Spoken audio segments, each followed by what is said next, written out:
Pada video ini saya akan menjelaskan tentang proses pembuatan self-healing konkret.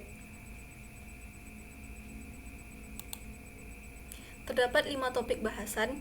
Yang pertama adalah pengertian self-healing konkret, yang kedua kerusakan pada beton, yang ketiga bahan pembuatan self-healing konkret, yang keempat cara kerja self-healing konkret, dan yang kelima keuntungan dan kerugian penggunaan self-healing konkret dalam industri. Langsung saja ke topik bahasan pertama, yaitu pengertian. Beton atau konkrit adalah campuran antara semen Portland atau semen hidraulik lainnya, agregat halus, agregat kasar, dan air dengan atau tanpa bahan tambahan yang membentuk massa padat.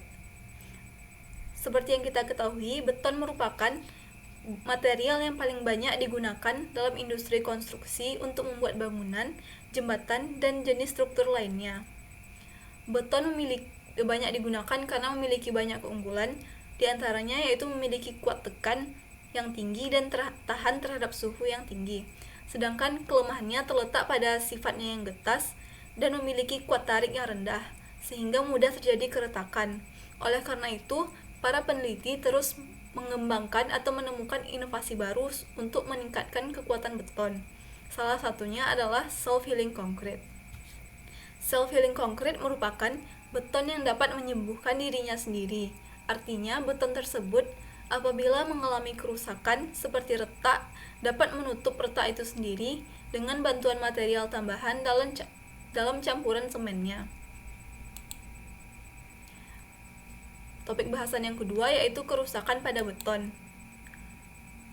Terdapat 3 jenis kerusakan yang sering ditemui pada beton. Yang pertama adalah retak. Penyebabnya adalah evaporasi air dalam campuran beton, bleeding yang berlebihan pada beton, dan pergerakan struktur. Yang kedua, voids, yaitu penyebabnya adalah pemadatan yang kurang baik, bocor pada backing, dan campuran banyak mengandung air. Dan jenis kerusakan pada beton lainnya adalah erosi. Penyebabnya adalah melekatnya material pada permukaan backing dan terdapatnya material organik dalam campuran. Yang ketiga, bahan pembuatan self-healing concrete.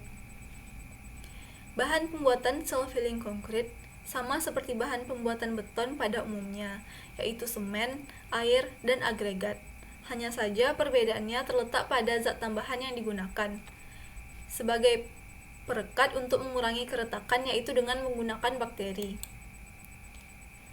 Bakteri direkayasa secara genetik dan diprogram untuk menemukan retakan pada beton. Setelah mendapatkan titik retak, bakteri tersebut akan memproduksi kalsium karbonat serta lem bakteri. Sel-sel filamen pada bakteri akan bereaksi dengan perekat, sehingga dapat mengembalikan kekuatan beton yang telah retak dan mengembalikan ke kondisi semula. Bakteri yang dikembangkan tersebut diberi nama Bacillus subtilis, sedangkan agen perekatnya diberi nama Bacilla phylla. Pengembangan agen perekat bertujuan untuk memperpanjang usia struktur bangunan dengan mengurangi dampaknya terhadap lingkungan. Selain menggunakan bakteri, peneliti lain menemukan bahan pembuatan self-healing concrete dengan menggunakan ECC atau Engineered Cement Composite. Engineered Cement Composite merupakan salah satu tipe bahan komposit semen dengan perkuatan serat yang unik serta memiliki performa tinggi.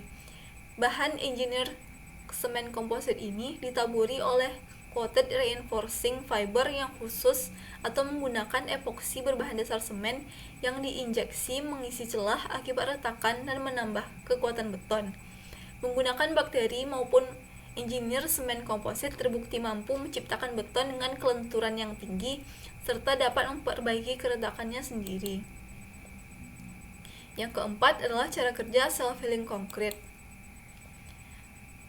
Yang pertama, jika menggunakan bakteri, proses pertama adalah celah-celah retakan dikontrol menggunakan serat yang dapat dibuat dari material plastik daur ulang seperti botol.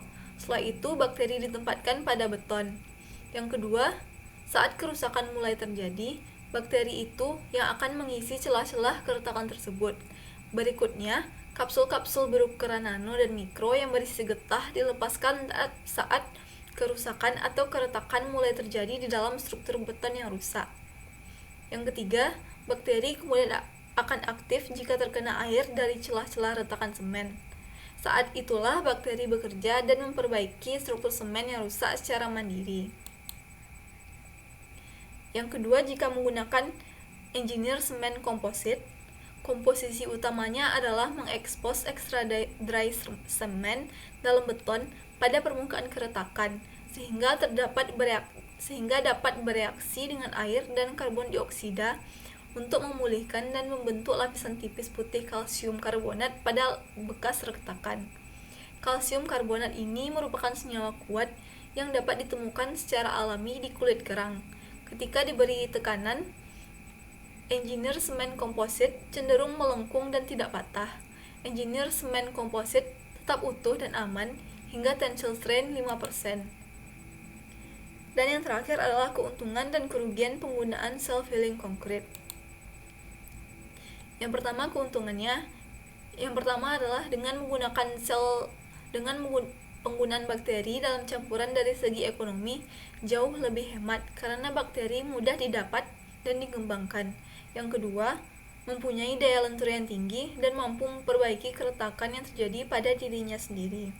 Yang ketiga, tidak membutuhkan perawatan berkala dan mahal seperti beton konvensional biasanya, sehingga sangat efisien untuk digunakan. Sedangkan kerugiannya adalah yang pertama, kekurangan dari self-healing concrete yang menggunakan engineer semen komposit sendiri adalah harganya yang masih 3 kali lipat dari harga beton konvensional. Yang kedua, proses pengolahan yang sulit dan memakan waktu lama. Sekian yang dapat saya sampaikan pada video kali ini. Apabila ada kesalahan dan kekurangan, saya mohon maaf. Assalamualaikum warahmatullahi wabarakatuh.